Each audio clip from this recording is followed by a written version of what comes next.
لا يؤاخذكم الله باللغو في أيمانكم ولكن يؤاخذكم بما عقدتم الأيمان، فكفارته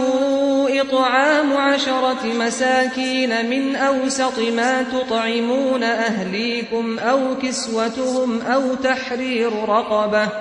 فمن لم يجد فصيام 3 أيام، ذلك كفارة أيمانكم إذا حلفتم، واحفظوا أيمانكم، كذلك يبين الله لكم آياته لعلكم تشكرون. يا أيها الذين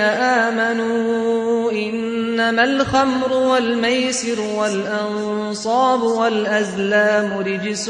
من عمل الشيطان فاجتنبوه لعلكم تفلحون.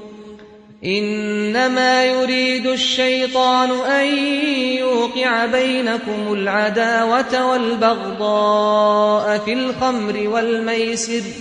ويصدكم عن ذكر الله وعن الصلاة، فهل أنتم منتهون؟ وأطيعوا الله وأطيعوا الرسول واحذروا، فإن توليتم فاعلموا أنما على رسولنا البلاغ المبين. ليس على الذين آمنوا وعملوا الصالحات جناح فيما طعموا إذا ما اتقوا وآمنوا وعملوا الصالحات ثم اتقوا وآمنوا ثم اتقوا وأحسنوا، والله يحب المحسنين. يا أيها الذين آمنوا ليبلونكم الله بشيء من الصيد تناله أيديكم ورماحكم، ليعلم الله من يخافه بالغيب، فمن اعتدى بعد ذلك فله عذاب أليم. يا أيها الذين آمنوا لا تقتلوا الصيد وأنتم حرم، ومن قتله منكم متعمدا فجزاء مثل ما قتل من النعم، يحكم به ذوى عدل منكم هديا بالغ الكعبة أو كفارة طعام مساكين أو عدل ذلك صياما ليذوق وبال أمره، عفى الله عما سلف، ومن عاد فينتقم الله منه، والله عزيز ذو انتقام. أحل لكم صيد البحر وطعامه متاعا لكم وللسيارة، وحرم عليكم صيد البر ما دمتم حرما، واتقوا الله الذي إليه تحشرون. جعل الله الكعبة البيت الحرام قياما للناس والشهر الحرام والهدي والقلائد، ذلك لتعلموا أن الله يعلم ما في السماوات وما في الأرض، وأن الله بكل شيء عليم. اعلموا أن الله شديد العقاب،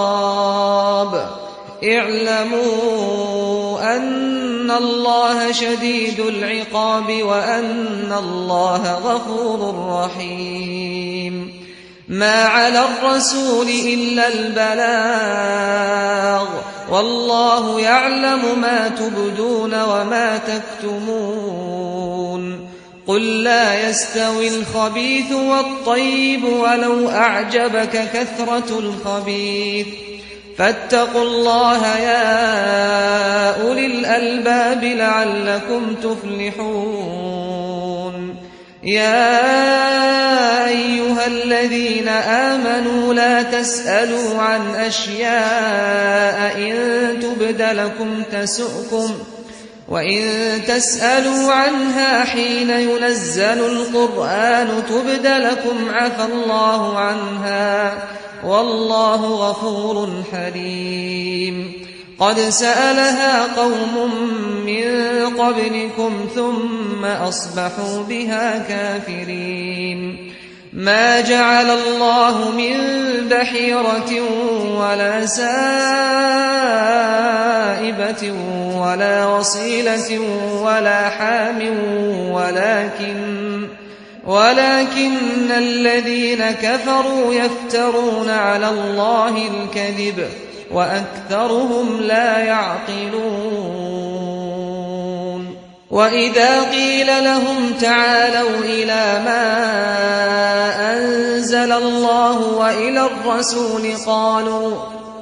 قالوا حسبنا ما وجدنا عليه آباءنا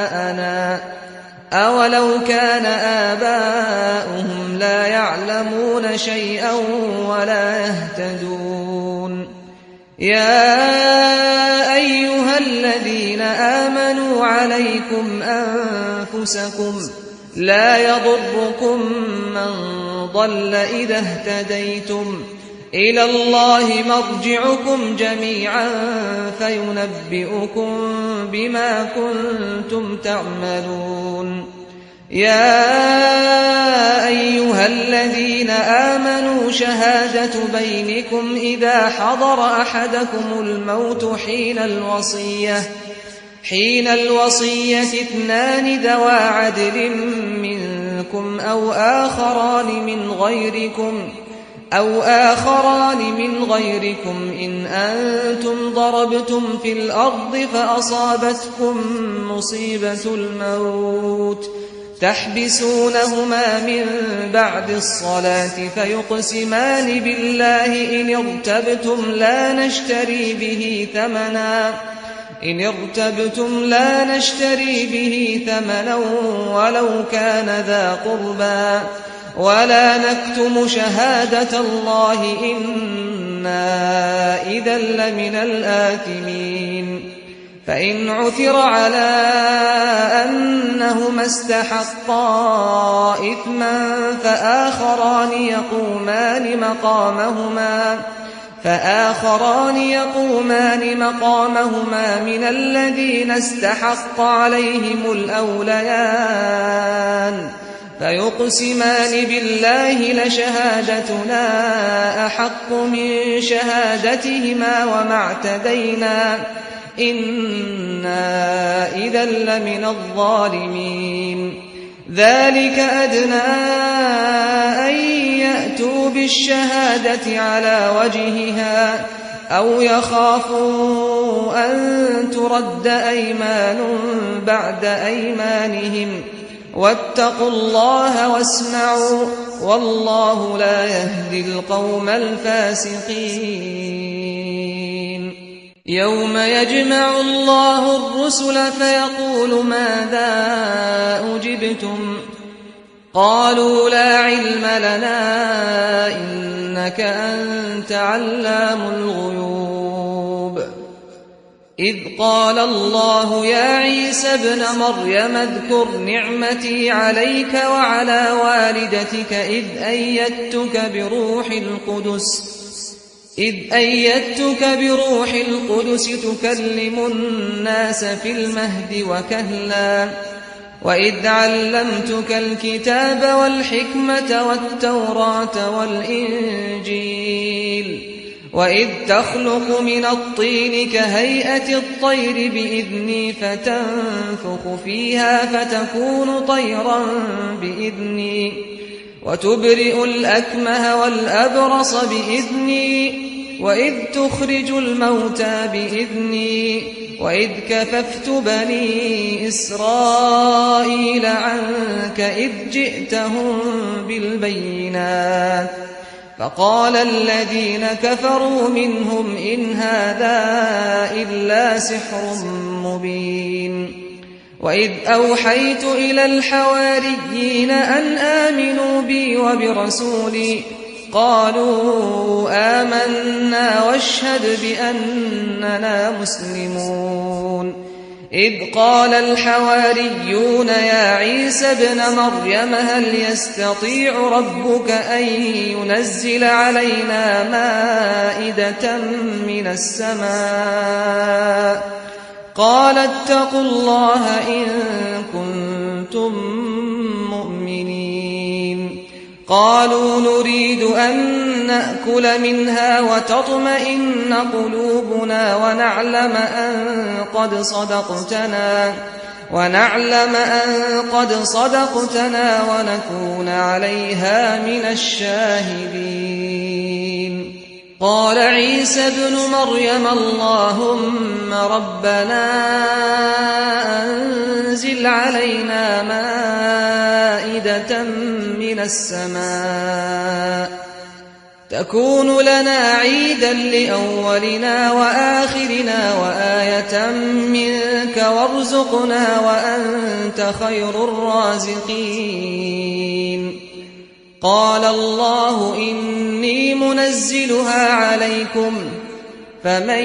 يكفر بعد منكم فإني أعذبه عذابا لا أعذبه أحدا من العالمين وإذ قال الله يا عيسى ابن مريم أأنت قلت للناس اتخذوني وأمي إلهين من دون الله قال سبحانك ما يكون لي أن أقول ما ليس لي بحق إن كنت قلته فقد علمته تعلم ما في نفسي ولا أعلم ما في نفسك إنك أنت علام الغيوب ما قلت لهم إلا ما أمرتني به أن اعبدوا الله ربي وربكم وكنت عليهم شهيدا ما دمت فيهم فلما توفيتني كنت أنت الرقيب عليهم وأنت على كل شيء شهيد إن تعذبهم فإنهم عبادك وإن تغفر لهم فإنك أنت العزيز الحكيم قال الله هذا يوم ينفع الصادقين صدقهم لهم جنات